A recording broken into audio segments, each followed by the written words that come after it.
La Batalla del Consejo, librada el 20 de mayo de 1821, representó una contribución estratégica vital que allanó el camino para el triunfo en Carabobo. Este evento es una piedra angular de nuestra historia y nos recuerda el sacrificio de aquellos que lucharon por la libertad de Venezuela en suelo consejeño.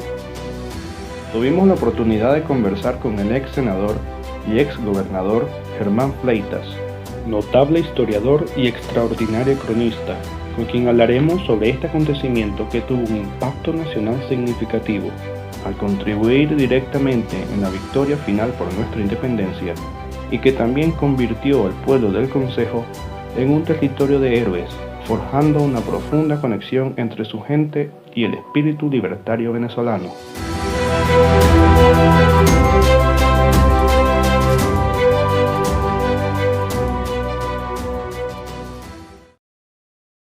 Señor Germán, es un placer y un gran privilegio para nosotros poder tener esta conversación con usted y tratar un poco sobre la historia y estos acontecimientos tan importantes para nosotros.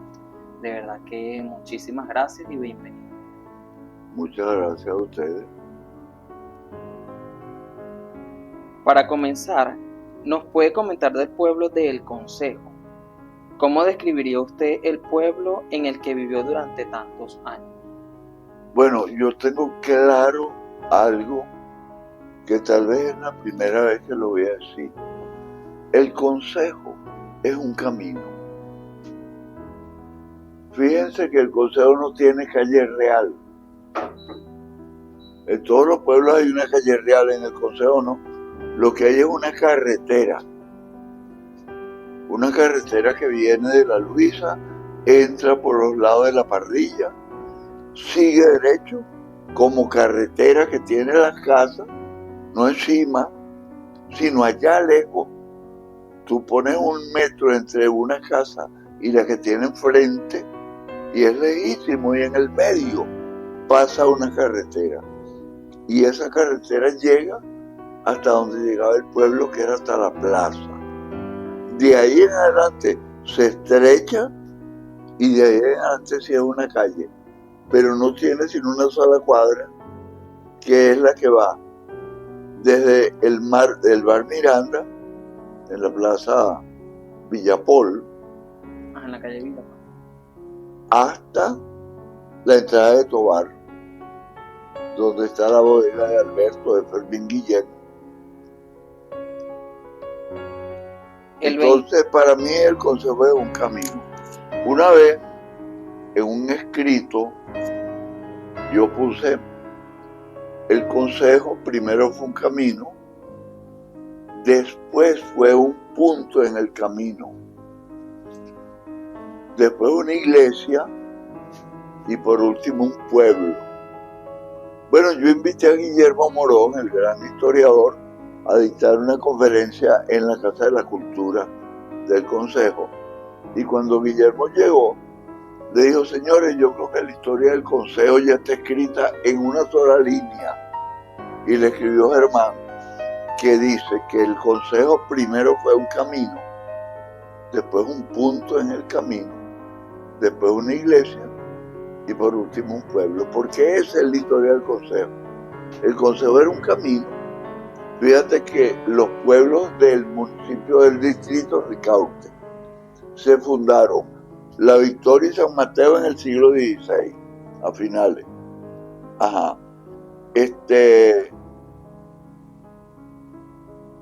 La Tejería en el siglo XX. La colonia Tovar en el siglo XIX. Pero el Consejo fue el único pueblo que se fundó en el siglo XVIII, en 1777, el mismo año en que se creó la Capitanía General de Venezuela, que Carlos III, el rey de España, creó la Capitanía General de Venezuela y que en algo tuvo que ver con la independencia del país por lo siguiente, porque al fundar la Capitanía General de Venezuela, el rey de España estaba dibujando el mapa de Venezuela. La Capitanía General era pedazos que antes pertenecían, uno a la Capitanía General de Bogotá, otro a los del Caribe. O sea, estábamos dispersos y él unificó todo eso. Y a los 30 años éramos independientes. O sea, que algo tuvo que ver la creación de la Capitanía General de Venezuela con la independencia. Yo creo, y lo creen muchos historiadores, que eso lo que hizo fue crear una conciencia nacional.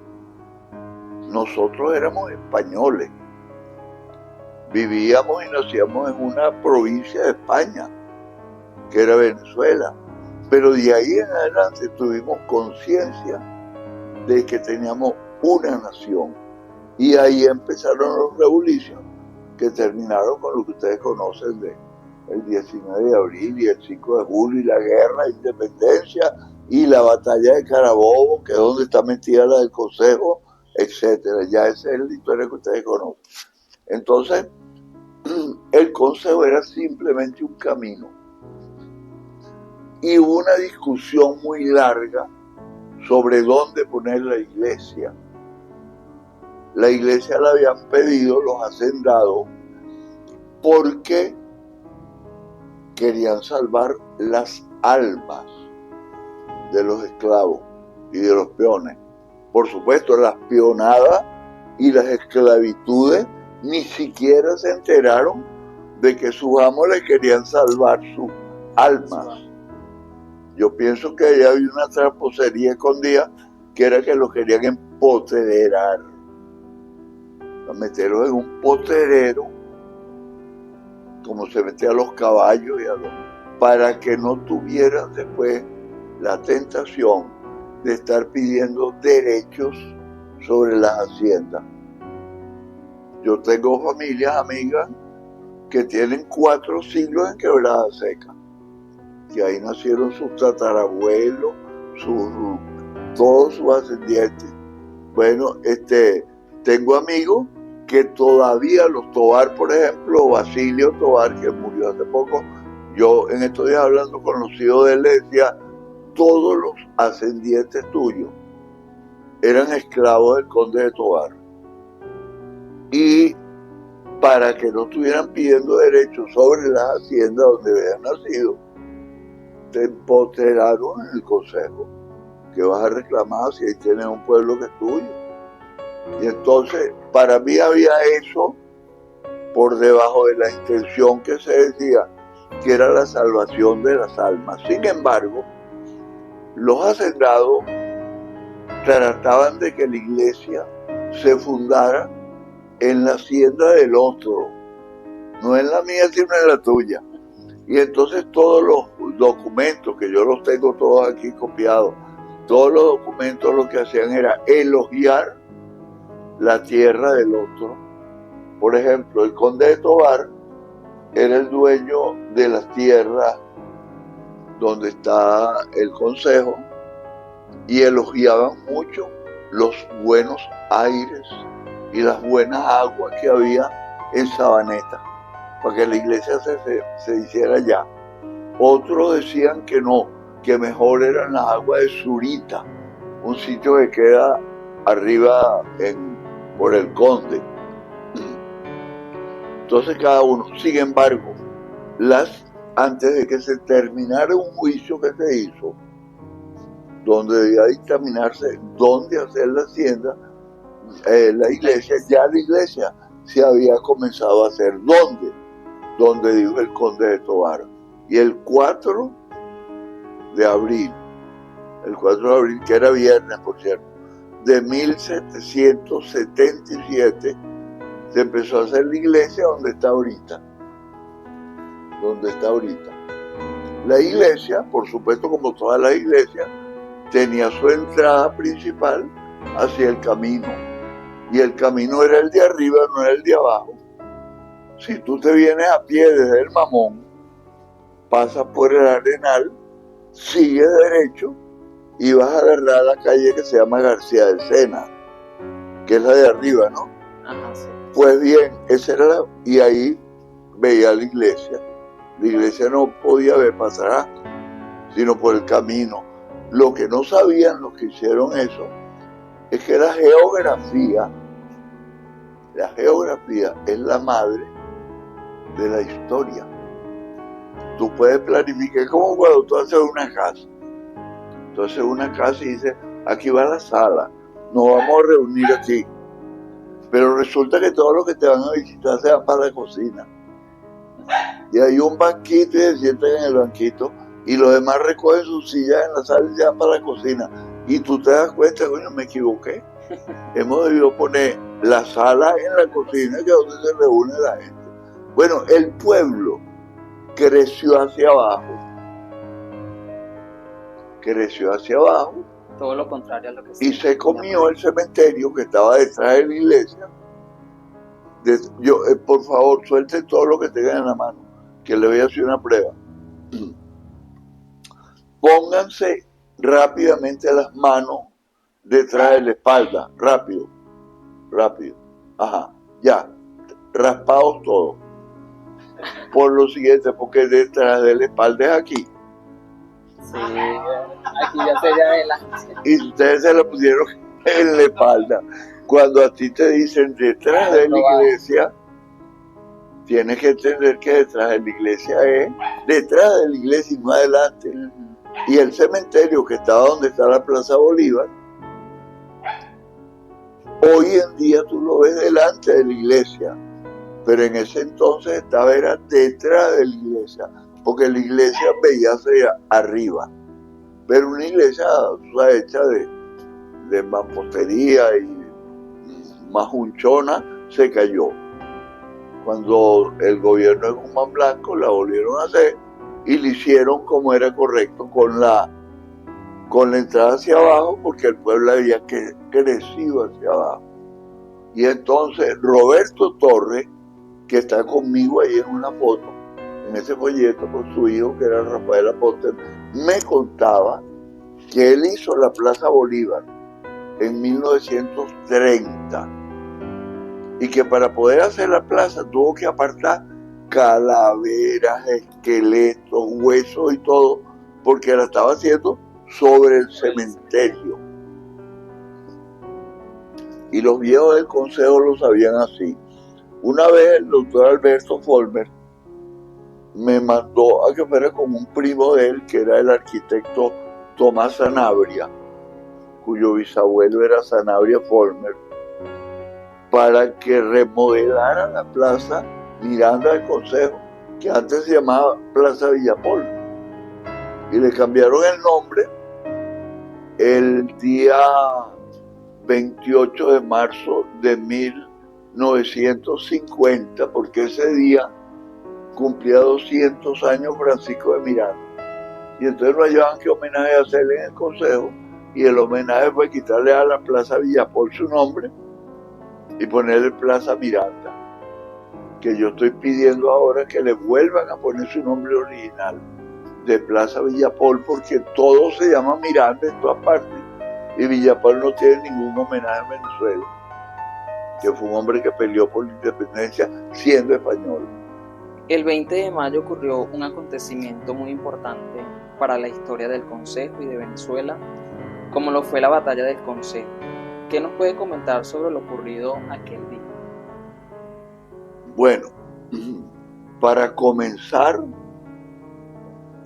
te diré que desde el punto de vista de la medición que hacen los militares, no debe haber sido una batalla, porque lo que tuvo fueron 11 muertos nada más, 9 realistas y 2 patriotas cuyos nombres están en la iglesia del Consejo, que lo puse yo mismo.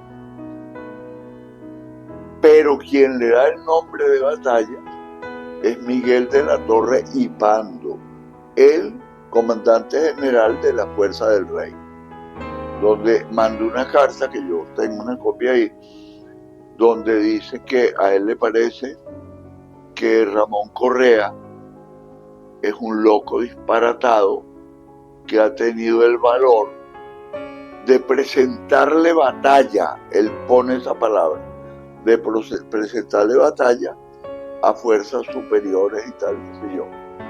Entonces yo digo, coño, quien le está poniendo el nombre de batalla no soy yo, es el comandante general de los españoles, Miguel ¿cómo se llama? Miguel de la Torre y Pando, que por cierto es el que va a salir unos cuantos meses más adelante a dirigir la batalla de Carabobo. Y hay un detalle que no lo conoce nadie, es que la batalla de Carabobo duró menos de una hora. Que hasta una pejita de dos tipos que se quieren caer a golpe en una escuela están más de una hora dándose golpes. Bueno, la batalla de Carabobo, la más importante de Venezuela, duró menos de una hora. Duró como 45 minutos. Lo que me hace pensar a mí que no querían pelear. Yo no digo los españoles, porque entre los patriotas había mucho español. Los realistas no querían pelear. Y los patriotas tampoco. Y los jefes eran primos. ¿Por qué? Porque Simón Bolívar estaba casado, o estuvo casado, con una descendiente de los Marqueses del Toro. Y Miguel de la Torre, el jefe de la fuerza del rey, estaba casado con una prima de ella, otra de las Marquesas del Toro. Eran primos. Y de hecho, se habían conocido en España y en Caracas y andaban para arriba y para abajo. O sea, no querían pelear. Simplemente no querían pelear. Hubo unos muertos imprudentes ahí. El más imprudente fue Ambrosio Plaza, que había un cañón, un solo cañón estaba disparando. Y él decidió apagarlo él mismo y salió con el caballo mandado para donde estaba el cañón y le brincó para caerle encima, y en lo que venía en el aire, ¡pum!, se lo dispararon y lo mataron. Pero bueno, eso fue un imprudente, ¿no? Y hubo muy pocos muertos. Por cierto que en el Consejo había una farmacia, una botica, que se llamaba La Providencia, de Fernando García, que estaba en la casa que está en la esquina de donde está la policía, la jefatura. En la esquina, después viene la Casa de la Cultura, que esa casa la compré yo cuando era alcalde, porque yo fui el primer alcalde del Consejo. Porque no te olvides que el Consejo pertenecía al municipio de José Félix Rivas, porque no se había creado el municipio de Rebeca. En la segunda elección se creó el municipio de Rebeca y el primer alcalde fue Julio Bracho. Que Julio Bracho, cada vez que se rascaba me llamaba: hermano, tú fuiste el primer alcalde del Consejo y tal. Y yo fui el primer alcalde del municipio de Rebeca, y era verdad, porque el Consejo pertenecía a la Victoria. Y yo compré la Casa de la Cultura para que fuera Casa de la Cultura, porque yo había estudiado en esa escuela. Esa era la Escuela Federal Francisco Conde. Yo estudiaba, como todos los niñitos del Consejo, en la Escuela Juan Unlar. Me botaron de la Juan Unlar y me inscribieron entonces en la Francisco Conde, que era de niña. Yo fui el único varón, y después entró otro llamado Ernesto Sánchez, que también fue abogado y fue el primer síndico procurador del Consejo, cuando era alcalde Julio Bracho. Pues bien, más adelante está la policía, está la casa que era del maestro Roque Ayala Romero, donde está el telégrafo. Después está la policía, la casa donde vivía una amiga mía, que era muy linda, y es historiadora, por cierto. Ella estudió historia. En la esquina estaba la farmacia, ahora hay una tienda, creo. Estaba la farmacia de Fernando García, y ellos repartían todos los meses, toda la semana, un cancionero que lo publicaba Sal de Uvas Picot de México, pero era para Venezuela. Y en la semana ponían los hechos históricos. Y yo estaba esperando que saliera el de la semana del 17 de julio, que era el día que yo había nacido. Entonces, Fernando García, que era el dueño de la farmacia, me lo guardaba. Me lo guardó, y cuando yo veo 17 de julio, muere en el Hospital de Sangre de Valencia el general, el bravo de los bravos de Colombia, general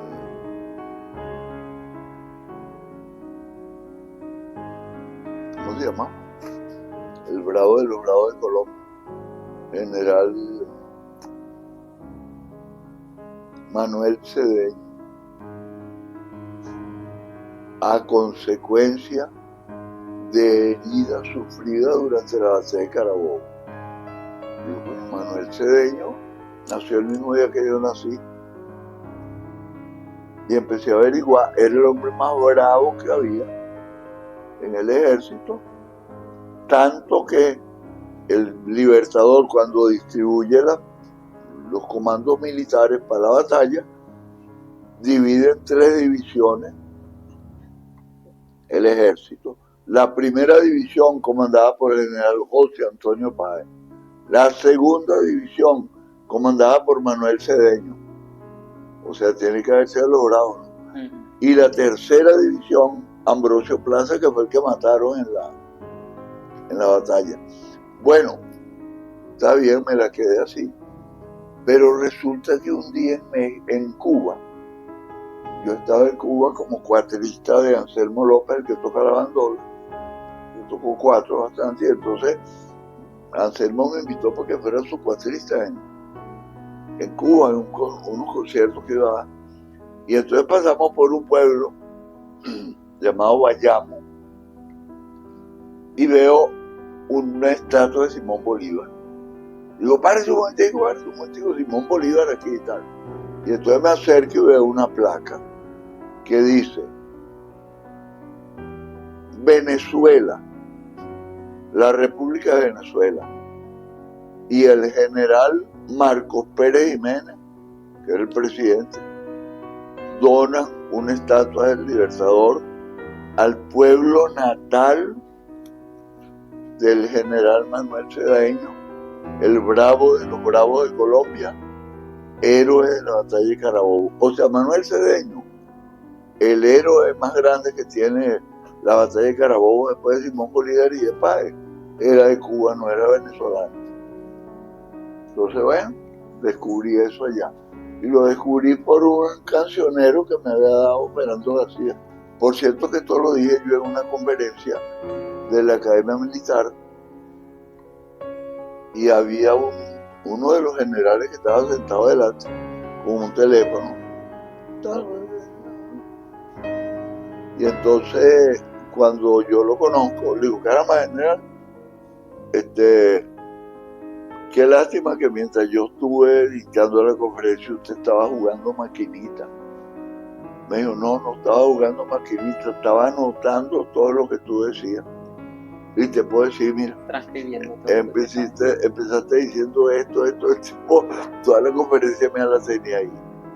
Y era el general Padrino López, que ahora es ministro de la Defensa. En esa época era comandante de Caracas, de la región capital. Entonces, me llama, me dice, mira, hermano, puse a todos los militares a registrar los archivos, los libros, todo para ver lo de Manuel Cedeño. Hay 600 documentos más o menos que dicen que Manuel Cedeño nació en el Llano, aquí en Venezuela. Pero hay uno que dice que nació en Cuba. Yo le digo, bueno, general, ese fue el que yo leí. Ese fue el que leyó, el que hizo la cosa, porque decía así. Bueno, entonces que ahorita tienen las cosas, pero tienen comisiones buscando las partidas de bautismo y las cosas. Parece que él se vino con la familia chiquito para el llano y era un llanero. Pues. Es común entre algunos historiadores que esta batalla sea llamada el primer paso a Carabobo. ¿Por qué cree usted que le dan ese significado? Bueno, no sería el primer paso. El primer paso hacia Carabobo comenzó desde que nos rebelamos contra España, desde que nos rebelamos contra el dominio español. Hubo muchos primeros pasos, que si el negro Miguel, que si el negro Andresote, que si Gualí España, que si la invasión de Miranda, pero esos fueron primeros pasos que no tuvieron un segundo paso. sino que fueron derrotados ahí. Pero el 19 de abril de 1810 se dio un primer paso que tuvo un segundo paso. ¿Cuál fue el segundo paso del 19 de abril? No, ese fue el último. Después del 19 de abril, el Cabildo de Caracas toma el poder. No haya qué hacer con el poder. Se alzan los que han sido excluidos y sale Monteverde por allá y tal, y entonces hay unas peleas, una cosa, y el segundo paso es el 5 de julio, que se declara la independencia.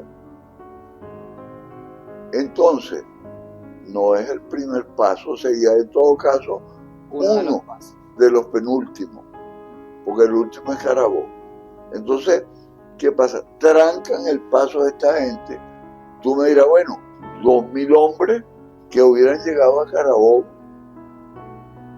sí, hubieran ganado la batalla probablemente, ¿no? Los españoles. Pero ponte tú que no fueran 2.000 sino uno solo. Pero que se llevaba en el fusil la bala que iba a matar al Libertador. Con uno solo que hubiera pasado, bastaba. Entonces, en el Consejo se tranca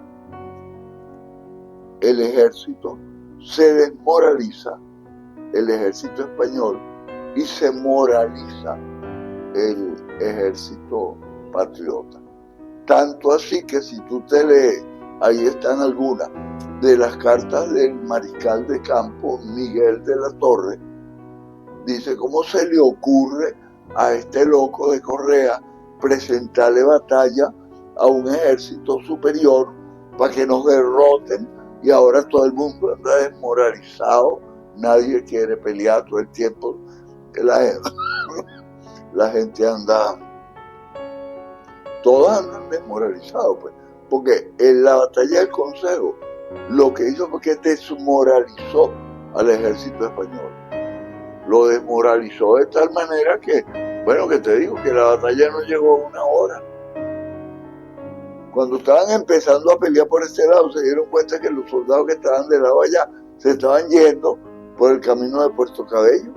O sea que ahí hubo una derrota moral, más que militar, aunque hubo más muertos del lado español que del lado patriota.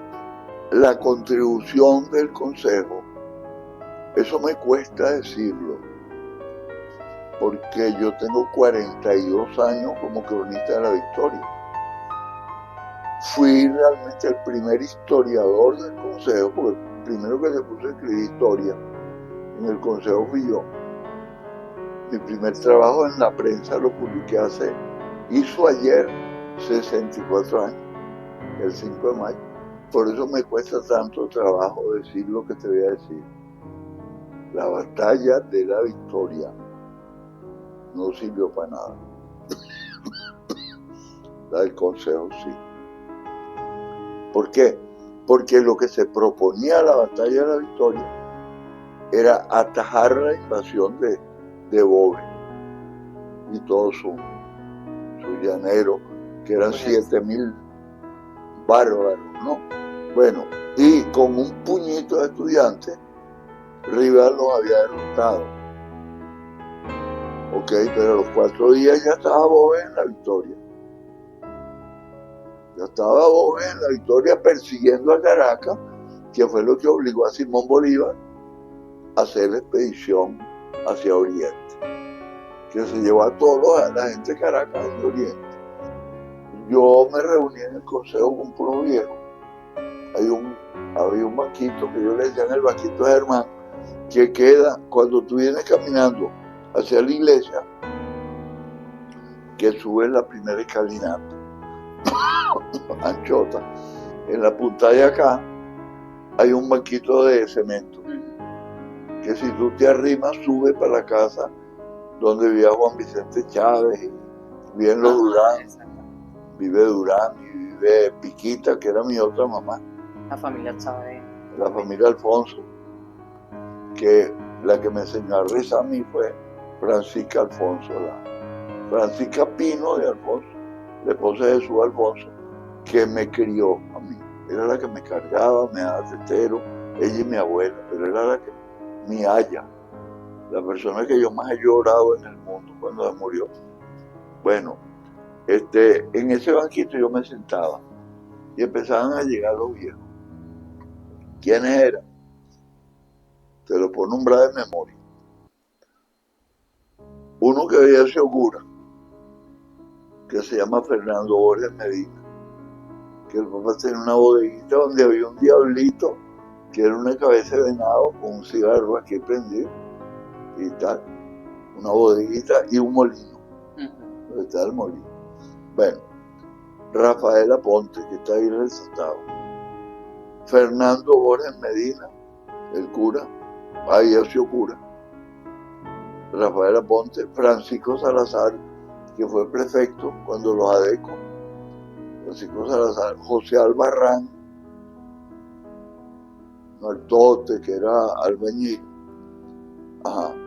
uno que era muy simpático que se llamaba Pastor Moreno Alemán, que me decía ninguna de las tres cosas, además, ni soy pastor, ni soy moreno, ni soy alemán, porque él era rubio, rojo, colorado, de apellido alemán, porque él llegó al consejo con un cura que era el padre alemán, que fue cura muchos años, que se llevó una sobrina de apellido alemán y un sobrino y tal, y nació Pastor Moreno, alemán, que no era alemán, ni era pastor, ni era moreno. Ahí está también retratado, que yo le puse su nombre al teatro, porque ese teatro lo compré yo. ¿Por qué cree usted que esta conmemoración fue olvidada por tanto tiempo? Bueno, desde que yo lo celebré en el año 61 o 62, no me acuerdo, pero tengo los recortes de periódico. Bueno, lo que hicimos la celebración, fuimos los del centro de exalumnos. Nosotros hicimos un centro de exalumnos que se llama Centro Exalumno JU, Juan Urla, CAU. Y el primer número salió como CAU y el segundo número lo hicimos en una imprenta en Maracay y se comieron la A. Entonces quedó CEJU, CEJU. Entonces, oye, nos equivocamos, ¿qué hacemos? Y entonces Guillermo Sánchez, que vivía a la izquierda de la casa de Navarro, la próxima casa era la de Guillermo Sánchez dijo, no, déjalo así, que yo voy a hacer un personaje con una ceja grandota que se va a llamar el Cejuito, ¿no? Y entonces ese era el que decía los chismes. El Cejuito decía que se casa fulano de tal, que bautizaron una niña que cumplió 15 años, Aymar Hernández. Yo le decía, Aymar, no puedes esconderle edad porque cumpliste, hace 60 años cumpliste 15, tienes tanto. Bueno, empezamos Bueno, y la gente le puso el nombre del Cejuito al periódico. Entonces, publicamos el periódico 7 números. Yo era el director, o sea que el primer periódico del consejo lo dirigí yo, lo hice yo, que era el Cejuito. Y el segundo lo hizo Leancy Tovar, que se llamaba en AZ, HAZZ. Yo nunca entendí qué quería decir eso. En AZ. Bueno, el primer periódico lo hice yo. Entonces yo era el presidente hicimos unas elecciones, el centro de exalumnos y tal, y yo fui el ganador. Total que yo fui el primer presidente del centro de exalumnos Juan Urla. Bueno, y nosotros celebramos todos los años eso y la fundación del pueblo. hubo un momento en que llegó un alcalde de cuyo nombre no quiero acordarme, porque es un imbécil. No, por eso no quiero que me lo acordarme, porque de repente me lo presenta y me cae bien y es simpático, y si me dice quién es voy a estar prejuiciado en contra de él y no quiero. Entonces, un alcalde imbécil que dijo que eso no se celebraba más porque le había revisado todos los libros y no encontraba ni la fundación ni la batalla. Y el hijo mío le dijo, chico, pero no seas bruto. ¿En qué libro lo vas a encontrar si eso no está en los libros? Eso lo descubrió mi papá. Tienes que buscarte más bien lo que escribió mi papá, que es donde está. Entonces, el tipo lo suspendió, pero quienes mantuvieron viva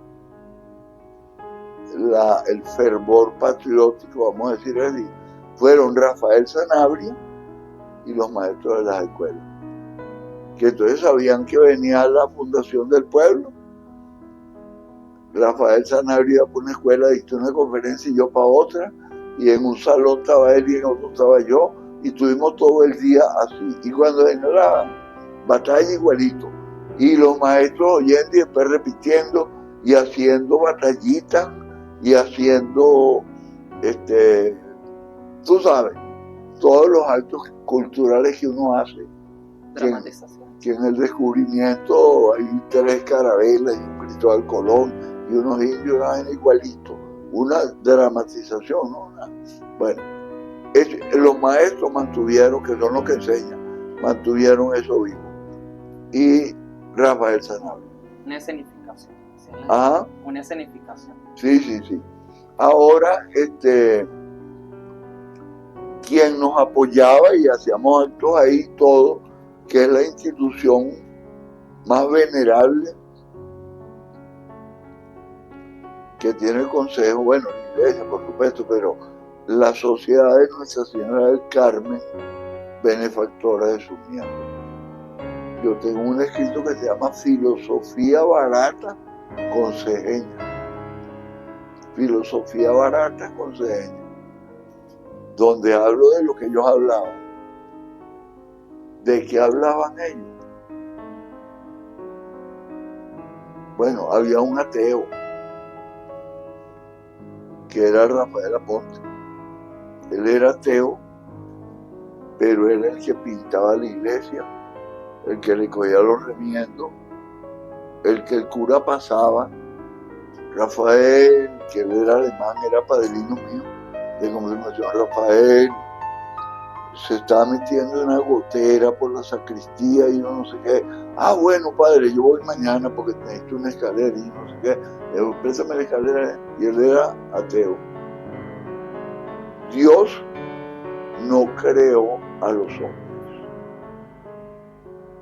Los hombres crearon a Dios por necesidad, porque lo necesitaban. Los hombres encuentran todo lo que necesitan en la naturaleza, pero lo que no consiguen en la naturaleza, imagínate esta filosofía, ¿no?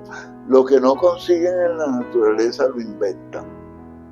En la naturaleza no hay nada redondo, no existe nada redondo, pero los hombres necesitaban algo que les permitiera graficar un espacio cerrado e inventaron el círculo. En la naturaleza no existe la línea recta, no existe nada recto, nada que sea recto en la naturaleza.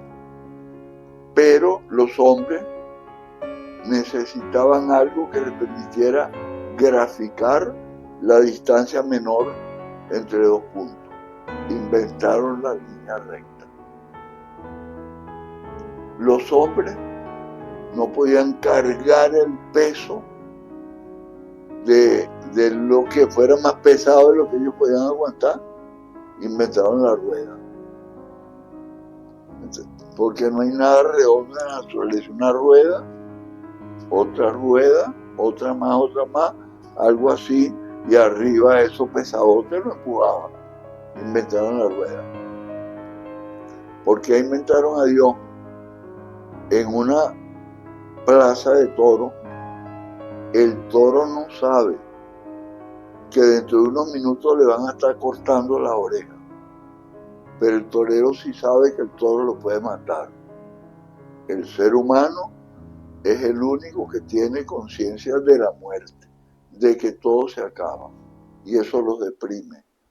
Pero ¿qué hacen? Inventan a un Dios que les ofrece la vida eterna. La vida eterna, yo cuando me muera voy para el cielo. Allá mi familia, mis amigos, toda la gente que yo quiero, y allá voy a estar, si me porto bien aquí, voy a estar con Dios, con Papá Dios, por toda la eternidad, disfrutando del cielo. Coño, ¿tú has visto una explicación más bella que esa de cómo los hombres inventaron a Dios? Entonces le decía a Fernando Borges, chico, porque tú eres ateo, tú no crees en nada, pero claro que Dios creó a los hombres, y yo no sé qué y tal, y que Dios, ¿quiénes inventaron a Dios? ¿Quiénes? Bueno, los primeros, mis tatarabuelos, millones que... Ajá, ¿tú crees en Dios o no crees en Dios? Tengo que creer en ellos, porque ese fue el regalo que me mandaron mis mayores. Lo voy a votar. Te dejan una escardilla y no la vas a utilizar para sembrar la tierra. Claro que necesito ese Dios, yo también, y lo tengo porque me lo regalaron ellos. Yo no lo estoy inventando, lo inventaron ellos. Y Él me cuida, y esto y aquello y lo otro. Entonces, yo le brincaba el otro por allá. Bueno, pero un momentico, ven acá. Esa vaina la inventaron fueron los que se dieron cuenta de que los hombres son algunos suficientemente malos y otros suficientemente buenos. ¿Quieres la prueba? Mete 2 muchachitos de 2 años en un corral con un lápiz amoladito, para que tú veas que dentro de 10 minutos uno está llorando porque el otro le está apoyando con el lápiz. Hay seres que son malos y otros que son buenos. Entonces, ¿qué hace la sociedad? Te reprime al malo con leyes que lo castigan y te estimula el bueno para que fluya su natural bondad. ¿Y qué es lo mejor para eso? O el castigo o la religión. Mira, ven acá, hay un cielo para donde tú vas a ir después que te mueras, pero te tienes que portar bien. Y entonces tú empiezas a ver, no, esto es pecado, esto no. Y aunque nadie te esté viendo, lo que tú consideres que es un pecado que te va a impedir ir para el cielo, no lo vas a hacer. Entonces, cambiaba el tema, alguno decía, bueno, pero es que venga un momentico, no puede existir la democracia. Pues se supone que la democracia es la absoluta libertad, pero resulta que la absoluta libertad es la prevalencia, prevalecen los más vivos contra los más pendejos. Tú no puedes dejar en plena libertad a los lobos y a los corderos, porque los lobos se van a comer a los corderos. Entonces, no existe la libertad, no puede existir, porque si hay plena libertad, desaparece la igualdad, ya no somos iguales. Y si tú impones la igualdad, la impones, todos somos iguales, desaparece la libertad. Pues ya yo no puedo llegar hasta donde yo quiero, sino que tengo que tener un límite, porque todos somos iguales. Fíjate, en los Estados Unidos hay más libertad, pero desaparece la igualdad. Hay pobres, hay ricos y tal. En Cuba hay más igualdad, pero no hay libertad. Bueno, eso era lo que discutían esos viejos en la Plaza del Consejo. Eso era lo que discutían. Ahora tú me dices a mí, coño, eso no era lo que discutían los filósofos griegos en Grecia. Sí, claro, y era lo mismo que discutían en Buenos Aires los argentinos y lo mismo que discutían en Nueva York y lo que discutían todos los seres humanos en todas partes del mundo, porque en todas partes los seres humanos son iguales y discutían las mismas cosas. Entonces, eso era lo que nutría a los más jóvenes. Ahora, el consejo era un camino que iba desde Monte Oscuro, donde terminaba Tiquire, donde está la quebrada de Monte Oscuro, hasta la subida que queda después de Buen Paso. Había una bodega que tú cogías dos caminos, o para la bodega, que frente a la bodega había una subida del cerro que tenía una empalizada que se cerraba a las 7 de la noche, no pasaba más nadie, ni bajaba más nadie, y por la mañana lo abrían. Y había una bodega, o cogía a la izquierda para un sitio que llamaban La Llanera, y de La Llanera subía al camino de la Colonia Tovar. Pero eso fue después para la Colonia Tovar. Se fundó en 1843 y esto estoy hablando del 21, muchos años antes. Todavía no había un camino que llevaba para Caracas, pero no estaba el camino de la Colonia Tovar. Eso fue después. Brevemente, señor Germán, ¿qué mensaje le ofrecería a los consejeños para que esta conmemoración no sea olvidada? Esta específicamente, yo no doy consejo, pero no doy consejo por una razón muy personal, que es que yo nunca escuché los consejos que me daban.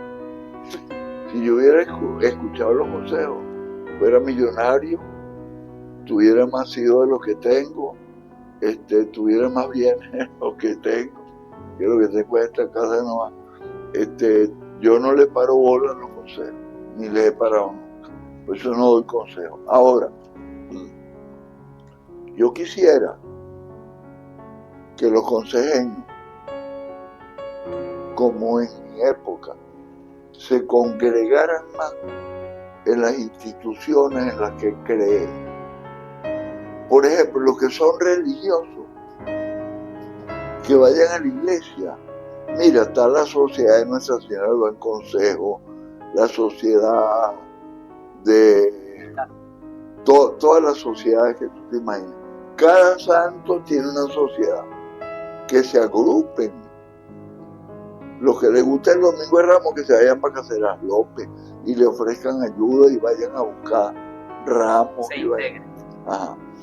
Los que les gustan los clubes, en el consejo había 3 clubes: el Club Tamaira, el club, eran 3 que leían reina, y hacía desfiles con la reina con 20 carros atrás, y por allá otra reina con tanto, y después se reunían las reinas en la plaza, y los bailes de gala de flu y corbata. Yo tengo fotos donde estoy bailando con las muchachas del consejo, que son un bote vieja hoy en día. Los que les gusta la música, teníamos una escuela de música, la de Roque Ayala, reúnanse ahí. Los que les gusta el deporte, vayan al estadio. Yo he ido al estadio y están los jugadores de pelota jugando sin nadie que los aplauda. Vayan a upar a su, o sea, participen en la vida del pueblo. Revivan el centro del salón. ¿Por qué? Porque en el centro del salón no está todo el pueblo. No hay nadie que no haya salido del grupo escolar Juan Juglar. Inclusive habemos todavía quienes estudiamos en la Escuela Federal Juan Juglar, que era la que estaba en la calle Real, en la casa grandota que está ahí, que está aquí, debe estar en el cuaderno ese, debe estar la foto de la escuela. O sea, que participen en la vida, porque la gente no puede vivir de la puerta de la casa para adentro.